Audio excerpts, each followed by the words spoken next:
জয় শ্রীকৃষ্ণ। দেখো দুপুরে এবার খাবার দাবারের ব্লগ নিয়ে চলে এলাম।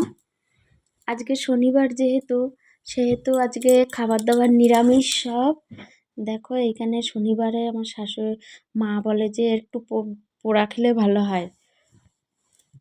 বেগুন পোড়া করেছি, টমেটো পোড়া করেছি, আর শুকনো লঙ্কা মা সকালে ভেজে নুন দিয়ে দিয়ে মানে হাত দিয়ে চেপে গুঁড়ো করে রেখেছিল। বেগুন পোড়ায় সবাই বলে কাঁচা লঙ্কা দিলে ভালো লাগে, কিন্তু শুকনো লঙ্কা ভেজে মাখিয়ে খেয়ে দেখবে হেব্বি সেই টেস্ট। তাই এই দেখো মা যে টিপে রেখে দিয়েছিল শুকনো লঙ্কাগুলো, সেগুলো এই দেখো সেগুলো দিলাম প্লেটে, রেখে দিয়েছিল। তো সেই শুকনো লঙ্কা মাখা দিয়ে এবার ধনেপাতা কুচি দেবো। আমি এক হাতে ফোন ক্যামেরা করছি, কী করে দেবো, মাকে ডাকি, দাঁড়াও মা আসুক, দিয়ে মা ধনেপাতাগুলো ছিঁড়ে আর একটু তেল দিতে হবে, কাঁচা তেল দিতে হবে, সেই লাগবে জানো তো। আজকে শনিবার সকালে দেখালাম না ডাল করেছিলাম, ডাল আছে, বেগুন পোড়া, আলু সিদ্ধ দিয়েছে, আলুটাও মাখাতে হবে। ওই দেখো মা চলে এসছে। মা একটা কাজ করছিল, মা শাড়ির ফলস বসাচ্ছিল।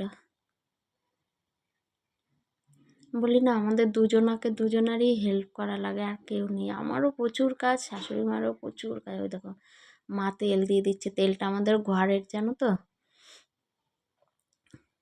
ফুটির বোতল। অনেকে ভাববে কি ফুটির বোতলে ফুটি ঢেলে দিচ্ছে, বাট না, ওটা তেলটা খায় জানো তো। মা ধনেপাতাটাও আমাদের বাড়িতে ছাদে, এর আগে একটা ভিডিও করেছিলাম, ছাদে দেখিয়েছিলাম না, সেই ছাদের গাছের থেকে তাই নিয়ে এসছে বাবা সকালে তুলে দিয়ে। এই ধনেপাতা মা ধুয়ে টুয়ে রেখে দিয়েছিল, মা ভেবেছিল বড়া করবে, দিয়ে আমি আবার ফুলকপি দিয়ে আলু দিয়ে ভাজা করেছি বলে মা আর বড়া করেনি। রাত্রে মানিক আসবে, রাত্রে আবার রান্না বান্না আছে, ও কি খাবে, নিরামিষ কিছু যদি খায় তখন আবার ওকে করে দেওয়া হবে। আর এখনো বাবা আসেনি, বাবা জমিতে ওষুধ দিতে গেছে। এই দেখো আমি হাঁড়ি থেকে আলুগুলো বের করে নিচ্ছি, আলুগুলো মাখিয়ে নেব। আলুটা একটু শুকনো লঙ্কা দিয়ে ধনেপাতা কুচি দিয়ে মাখিয়ে একটু সর্ষের তেল দেবো, ওতেই খাওয়া যাবে। ডাল আছে,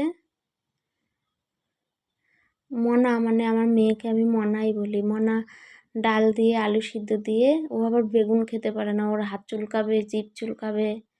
ও আলু সিদ্ধ দিয়ে আর হচ্ছে ফুলকপি আলু ভাজা দিয়ে ডাল দিয়ে ও খেয়ে নেবে। মা আবার ভাতগুলো একটু পরিষ্কার করে নিচ্ছে।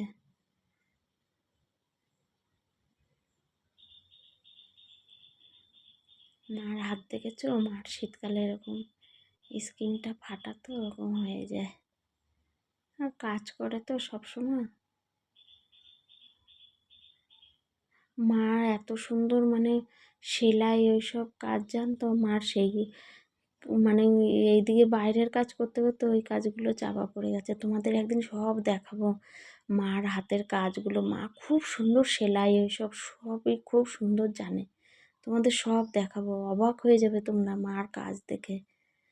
গায়ের চাদরটাও মার হাতে বোনা। এ দেখো সকালে মেয়ের জন্য ভাত বেড়েছিল, মেয়ে খায়নি, সেই থালাটা নেওয়া হয়নি। মা এদিকে মাখাচ্ছে। আমার খিদে পেয়ে গেছে, বাবা আসেনি বলে মা একটু পরে খাবে, মা মনা আর মেয়ে বাবা পরে খাবে। আমি রাত্রে জানো তো কিছুই খাইনি, ঘুমিয়ে গেছিলাম, তাই আমার একটু খিদে পেয়ে গেছে, এখন 1:30 বেজে গেছে, তাই আমি বলছি আমি খেয়ে নেবো, আমার ভাতটা গুছিয়ে নিচ্ছি।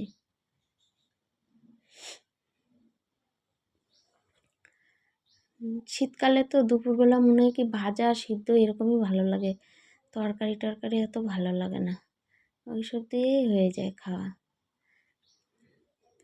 ভিডিওগুলো ভালো লাগলে তো লাইক কমেন্ট শেয়ার করবে তোমরা, কমেন্ট করো না কীরকম লাগছে, তাহলে আরও ভালো সুন্দর সুন্দর ভিডিও দেবো, ডেইলি ব্লগ পুরোটা ফুল ভিডিওগুলো দেবো।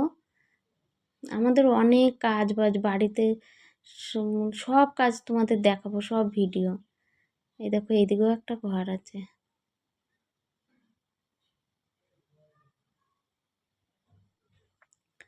মা একটু বললাম একটু ধনেপাতা, মা আবার বেশি ধনেপাতাটা অত পছন্দ করে না। মেয়েটাও অত ধনেপাতা পছন্দ করে না, কিন্তু আমার শীতকালে একটু ধনেপাতা সব কিছুতে দিলে ভালো লাগে।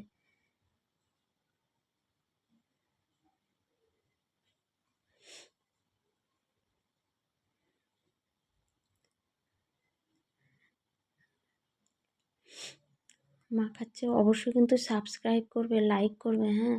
কমেন্টে বলো, কিছু যদি ভুলই হয় তোমরা বলো, আমি ঠিকভাবে আবার করব তাহলে। সবাই তো একটা আশায় ইয়ে করে বলো। হুম। এই দেখো কড়াইতে সকালে ফুলকপি আর আলু ভেজেছিলাম। ফুলকপি না ভাজতে গেলে আলু দিয়ে মানে এমন কড়াইতে লেগে যায়, আমি আজকে বেশি ইয়ে করিনি, টানাইনি ওই জন্য। আবার মা আবার একটু সব ভাজাই মার একটু বেশ লাল লাল করে করে, মার ওইগুলো ভালো লাগে, তার মানে আরও টানাতে হবে, কিন্তু কড়াইতে না লেগে একদম কড়াই পুড়ে যায়, ভালো লাগে না। এই দেখো আমার আজকে মেনু, আমার আজকে এই খাবারটা, আমি তাহলে খেয়ে নিই। হুম। তোমরা কে কে খাবে চলে আসো। দেখো মনাও এসছে এবার।